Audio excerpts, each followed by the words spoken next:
Hi friends, welcome to Kavyanayana cooking channel. ನಾನು ಸುಷ್ಮಾ.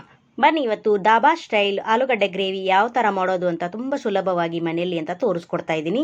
ಹಾಗೆ ನಮ್ಮ ಚಾನಲ್ನ ಸಬ್ಸ್ಕ್ರೈಬ್ ಮಾಡ್ಕೊಂಡು ನೋಡಿ ಫ್ರೆಂಡ್. ನೋಡಿ, 1 ಕಪ್ ಅಷ್ಟು ನಾನು ಮೊಸರನ್ನ ತೊಗೊಂಡಿದ್ದೀನಿ. ಗಟ್ಟಿ ಮೊಸರು ತೊಗೊಂಡಿದ್ದೀನಿ ನಾನು. ನೋಡಿ ಈ ಮೊಸರಿಗೆ ನಾನು ಸ್ಪೈಸಸ್ ಎಲ್ಲ ಆ್ಯಡ್ ಮಾಡ್ಕೊತೀನಿ. 1.5 ಟೇಬಲ್ ಸ್ಪೂನಷ್ಟು ಧನಿಯಾ ಪುಡಿನ ಸೇರಿಸ್ಕೊತಾ ಇದ್ದೀನಿ. ಹಾಗೆ 1 ಟೇಬಲ್ ಸ್ಪೂನಷ್ಟು ಜೀರಿಗೆ ಪುಡಿನ ಸೇರಿಸ್ತಾ ಇದ್ದೀನಿ. ಹಾಗೆ ಅರ್ಧ ಟೇಬಲ್ ಸ್ಪೂನಷ್ಟು ಅರಿಶಿನ ಪುಡಿನ ಸೇರಿಸ್ತಾ ಇದ್ದೀನಿ. ಖಾರಕ್ಕೆ ಇಲ್ಲಿ ಖಾರದ ಪುಡಿನ 1 ಟೇಬಲ್ ಸ್ಪೂನಷ್ಟು ಸೇರಿಸ್ತಾ ಇದ್ದೀನಿ. ನೀವು ನೋಡಿಕೊಂಡು ಸೇರಿಸ್ಕೋಬೋದು. ಖಾರ ಜಾಸ್ತಿ ತಿನ್ನೋರಾದರೆ ಇನ್ನೂ ಸ್ವಲ್ಪ ಖಾರನ ಸೇರಿಸ್ಕೋಬೋದು ಫ್ರೆಂಡ್ಸ್. ನೋಡಿ, ಇವಾಗ ಸೇರಿಸ್ಕೊಂಡು ನೋಡಿ ಚೆನ್ನಾಗಿ ಮಿಕ್ಸ್ ಮಾಡ್ಕೋಬೇಕು. ಸ್ವಲ್ಪ ಕೂಡ ಗಂಟಿರಬಾರ್ದು. ಆ ಥರ ನಾವು ಚೆನ್ನಾಗಿ ಸ್ಪೈಸಸ್ ಎಲ್ಲ ಮೊಸರಲ್ಲಿ ಮಿಕ್ಸ್ ಮಾಡ್ಕೋಬೇಕು ಫ್ರೆಂಡ್ಸ್. ತುಂಬ ಅಂದರೆ ತುಂಬ ರುಚಿಯಾಗಿರುತ್ತೆ ಫ್ರೆಂಡ್ಸ್. ನೀವು ಒಂದ್ಸತಿ ಟ್ರೈ ಮಾಡಿ ಯಾವ ಥರ ಬಂತು ಅಂತ ನನಗೆ ಕಮೆಂಟಲ್ಲಿ ಹಾಕಿ. ನೋಡಿ, ಈ ಥರ ಮಿಕ್ಸ್ ಮಾಡಿ ಇಟ್ಕೊಂಡಿದ್ದೀನಿ. ಇದನ್ನು ಸೈಡಲ್ಲಿ ಎತ್ತಿಟ್ಕೊಳ್ಳೋಣ. ಹಾಗೆ ಒಲೆ ಮೇಲೆ ಒಂದು ಪಾತ್ರೆ ಇಟ್ಕೊಂಡು ಅದಕ್ಕೆ ಒಂದು 4 ಟೇಬಲ್ ಸ್ಪೂನಷ್ಟು ಎಣ್ಣೆನ ಸೇರಿಸ್ಕೊತಾ ಇದ್ದೀನಿ. ಎಣ್ಣೆ ಸ್ವಲ್ಪ ಜಾಸ್ತಿ ಹಾಕ್ಕೊಳ್ಳಿ, ಗ್ರೇವಿ ತುಂಬ ರುಚಿಯಾಗಿ ಬರುತ್ತೆ.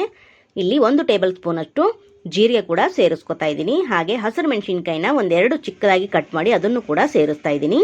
ಮೆಣಸಿನ್ಕಾಯಿನ ಎಣ್ಣೆಯಲ್ಲಿ ಚೆನ್ನಾಗಿ ಫ್ರೈ ಮಾಡ್ಕೋಬೇಕು. ಅಲ್ಲಿ ಖಾರ ಕೂಡ ಹಾಕಿರ್ತೀವಿ, ಇಲ್ಲಿ ಹಸಿ ಮೆಣಸಿನ್ಕಾಯಿ ಹಾಕ್ತಾ ಇದ್ದೀವಿ. ನೋಡಿಕೊಂಡು ನೀವು ಸೇರಿಸ್ಕೋಬೇಕಾಗುತ್ತೆ. ಹಾಗೆ ಮೀಡಿಯಂ ಸೈಜ್ ಒಂದು ಚಿಕ್ಕದಾಗಿ ಈರುಳ್ಳಿನ ಕಟ್ ಮಾಡಿ ಸೇರಿಸ್ಕೊತಾ ಇದ್ದೀನಿ. ಹಾಗೆ ಶುಂಠಿ ಬೆಳ್ಳುಳ್ಳಿನ ಜಜ್ಜಿ ಹಾಕೋತಾ ಇದ್ದೀನಿ. ಅದನ್ನು ಕೂಡ ಚೆನ್ನಾಗಿ ಫ್ರೈ ಮಾಡ್ಕೋಬೇಕು.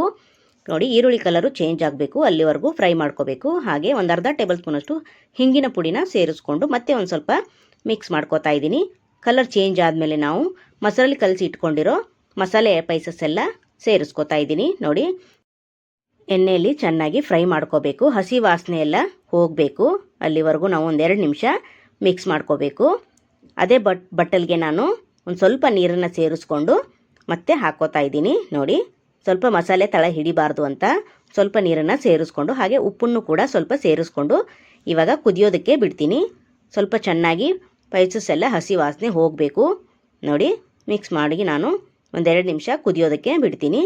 ಚೆನ್ನಾಗಿ ಕುದಿಬೇಕಿಲ್ಲಿ, ಸೈಡೆಲ್ಲ ಎಣ್ಣೆ ಬಿಡಬೇಕು. ಆ ಥರ ನಾವು ಕುದಿಸ್ಕೋಬೇಕಾಗುತ್ತೆ. ನೋಡಿ, ಚೆನ್ನಾಗಿ ಮಸಾಲೆ ಎಲ್ಲ ಕುದೀತಾ ಇದೆ ಕೂಡ. ಹಾಗೆ ನಮ್ಮ ಚಾನಲ್ನ ಇನ್ನೂ ಯಾರೂ ಸಬ್ಸ್ಕ್ರೈಬ್ ಮಾಡ್ಕೊಂಡಿಲ್ಲ, ಪ್ಲೀಸ್ ಹೋಗಿ ಸಬ್ಸ್ಕ್ರೈಬ್ ಮಾಡ್ಕೊಳ್ಳಿ. ಬೆಲ್ ಐಕನ್ನ ಪ್ರೆಸ್ ಮಾಡಿ ಆಲ್ ಅನ್ನೋ ನೋಟಿಫಿಕೇಷನ್ನ ಸೆಲೆಕ್ಟ್ ಮಾಡಿಕೊಂಡ್ರೆ ನಾವು ಹಾಕೋ ವಿಡಿಯೋ ಎಲ್ಲ ಮೊದಲು ನಿಮಗೆ ಬರುತ್ತದೆ ಫ್ರೆಂಡ್ಸ್. ಆಗ ಎಲ್ರಿಗಿಂತ ಮುಂಚೆ ನೀವೇ ನೋಡ್ಬೋದು. ನೋಡಿ, ನಾನು 3 ಆಲೂಗಡ್ಡೆನ ಸಿಪ್ಪೆ ಎಲ್ಲ ತೆಗೆದು ಮುಂಚೆನೇ ಬೇಯಿಸಿ ಇಟ್ಕೊಂಡಿದ್ದೀನಿ. ಚಿಕ್ಕ ಚಿಕ್ಕ ಪೀಸ್ಗಳನ್ನಾಗಿ ಮಾಡ್ಕೊಂಡಿದ್ದೀನಿ. ನೀವು ಇದಕ್ಕಿಂತ ದಪ್ಪದಾಗೂ ಕೂಡ ಕಟ್ ಮಾಡ್ಕೋಬೋದು. ನೋಡಿ, ಇವಾಗ ಒಗ್ಗರಣೆಗೆ ಸೇರಿಸಿದ್ದೀನಿ. ಚೆನ್ನಾಗಿ ಆಲೂಗಡ್ಡೆ ಕೂಡ ಉಪ್ಪು ಖಾರ ಎಲ್ಲ ಹಿಡಿಬೇಕು. 1-2 ನಿಮಿಷ ನಾವು ಚೆನ್ನಾಗಿ ಇಲ್ಲಿ ಬೇಯಿಸ್ಕೊಳ್ಳೋಣ. ಹಾಗೆ ಇಲ್ಲಿ ಕೊತ್ತಂಬರಿ ಸೊಪ್ಪನ್ನು ಸ್ವಲ್ಪ ಕಟ್ ಮಾಡಿ ಸೇರಿಸ್ಕೊತಾ ಇದ್ದೀನಿ. ನೋಡಿ, ತುಂಬ ಅಂದರೆ ತುಂಬ ಚೆನ್ನಾಗಿರುತ್ತೆ ಫ್ರೆಂಡ್ಸ್. ಯಾವಾಗಲೂ ದಾಬಾಗೆ ಹೋಗಿ ತಿನ್ನೋಕ್ಕಾಗಲ್ಲ ಅಲ್ವಾ, ಅದಕ್ಕೆ ದಾಬಾ ಸ್ಟೈಲಲ್ಲಿ ಮನೇಲೇ ಯಾವ ಥರ ಮಾಡೋದು ಆಲೂಗಡ್ಡೆ ಗ್ರೇವಿನ ಅಂತ ತೋರಿಸ್ಕೊಟ್ಟಿದ್ದೀನಿ. ನೀವು ಒಂದ್ಸತಿ ಟ್ರೈ ಮಾಡಿ ಫ್ರೆಂಡ್ಸ್. ಹಾಗೆ ನಿಮ್ಮ ಫ್ರೆಂಡ್ಸ್ ಫ್ಯಾಮಿಲಿಗೂ ಕೂಡ ಶೇರ್ ಮಾಡಿ. ಆದಷ್ಟು ನಾವು ಕಡಿಮೆ ಸಾಮಗ್ರಿಗಳಲ್ಲಿ ಯಾವ ಥರ ಸಿಂಪಲ್ಲಾಗಿ ಮನೇಲಿ ಅಡುಗೆ ಮಾಡೋದು ಅಂತ ತೋರಿಸ್ಕೊಡ್ತಾ ಇರ್ತೀವಿ.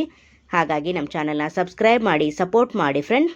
ನೋಡಿ, ಇವಾಗ ಚೆನ್ನಾಗಿ ಮಿಕ್ಸ್ ಮಾಡಿಕೊಂಡು 1-2 ನಿಮಿಷ ಮುಚ್ಚಿ ನಾನು ಬೇಯಿಸ್ಕೊತೀನಿ. 1-2 ನಿಮಿಷ ಅಷ್ಟೇ ಬೇಯಿಸ್ಕೊಳ್ಳಿ, ಯಾಕಂದರೆ ಮುಂಚೆನೇ ಆಲೂಗಡ್ಡೆ ಚೆನ್ನಾಗಿ ಬೆಂದಿರುತ್ತೆ. ನೋಡಿ, ಸೈಡೆಲ್ಲ ಎಣ್ಣೆ ಕೂಡ ಬಿಟ್ಟಿದೆ. ಅಷ್ಟು ಚೆನ್ನಾಗಿ ನಾವು ಬೇಯಿಸ್ಕೊಂಡಿದ್ದೀವಿ.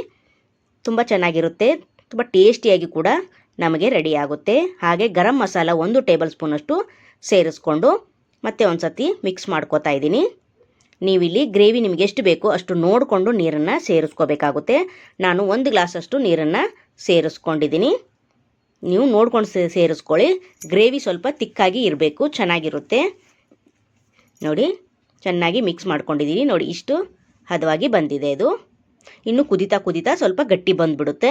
ಅದಕ್ಕೋಸ್ಕರ ನೋಡಿ, ಇವಾಗ ಚೆನ್ನಾಗಿ ಕುದ್ದಿದೆ ಕೂಡ, ಸೈಡೆಲ್ಲ ಎಣ್ಣೆ ಕೂಡ ಬಿಟ್ಟಿದೆ. ಆಲೂಗಡ್ಡೆಗೆ ಚೆನ್ನಾಗಿ ಮಸಾಲೆ ಎಲ್ಲ ಹಿಡಿತಿದೆ.